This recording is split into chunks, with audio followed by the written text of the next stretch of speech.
Hi, my name is Kiefer Sutherland. Many of you may know me as an actor, but there's something in my background that you may not know, something which I am very proud of. I am also a grandson of the late Tommy Douglas, a premier who brought enormous change to Saskatchewan and the rest of Canada. He was also the first leader of the New Democratic Party. Using his voice in a recording that he had made in 1962, we'd like to share a story with you, a story that he made famous as early as 1940. It's a story of a place called Mouseland, and it's as important today as it was many years ago. It's not just a piece of history. It's really one of the best explanations you'll ever hear about why Canadians like you and me support the New Democrats. The NDP and the members of the United Food and Commercial Workers Union across Canada are proud to present this animated version of Mouseland. It's a message worth preserving for generations to come and for current generations. So please join me now as my grandfather takes us to a place that he called Mouseland.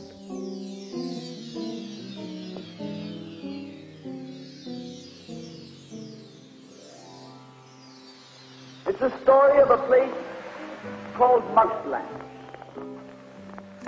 Mouseland was a place where all the little mice lived and played, were born and died, and they lived much as you and I do.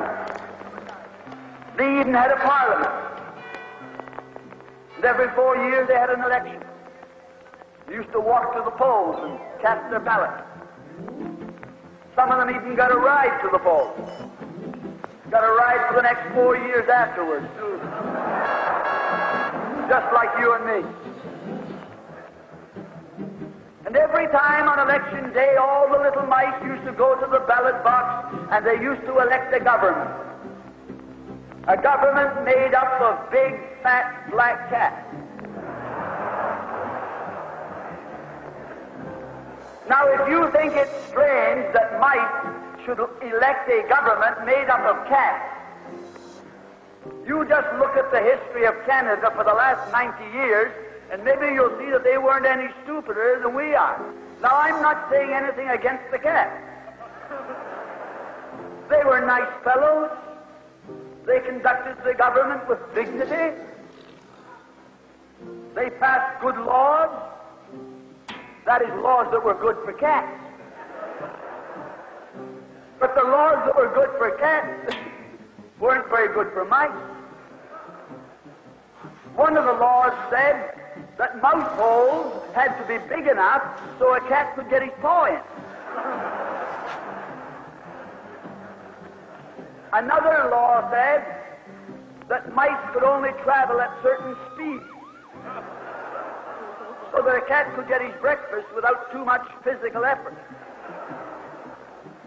All the laws were good laws for cats. But oh, they were hard on the mice. And life was getting harder and harder.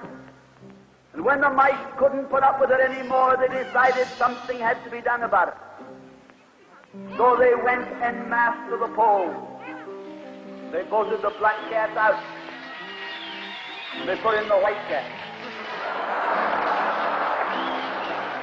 The white cat had put up a terrific campaign.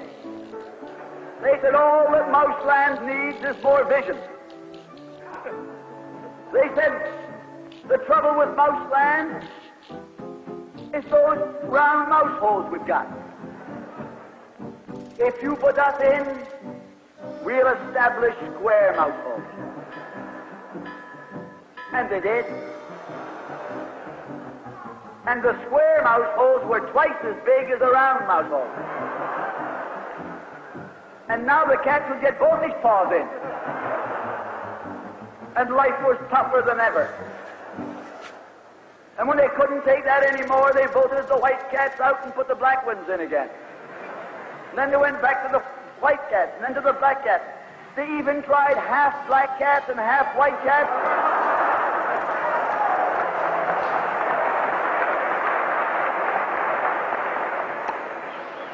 And they called that coalition.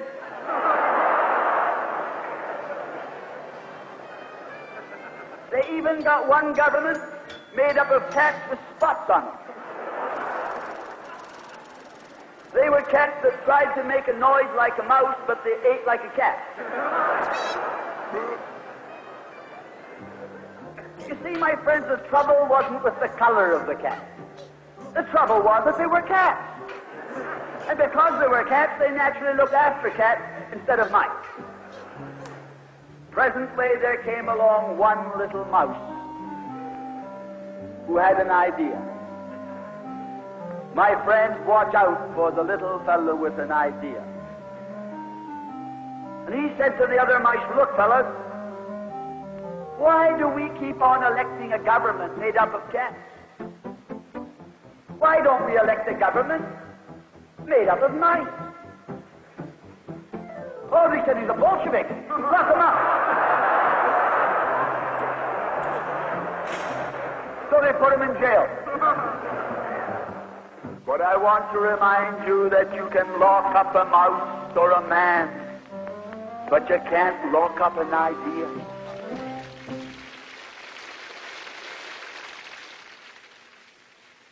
As my grandfather would have wanted, the message of Mouseland is for all the people of Canada. We hope you have enjoyed this production, and we hope that it has left you with something to think about. Thanks to this short film, I think that Tommy Douglas's words have as much life and meaning today as when he first spoke them. Thank you very much for joining me.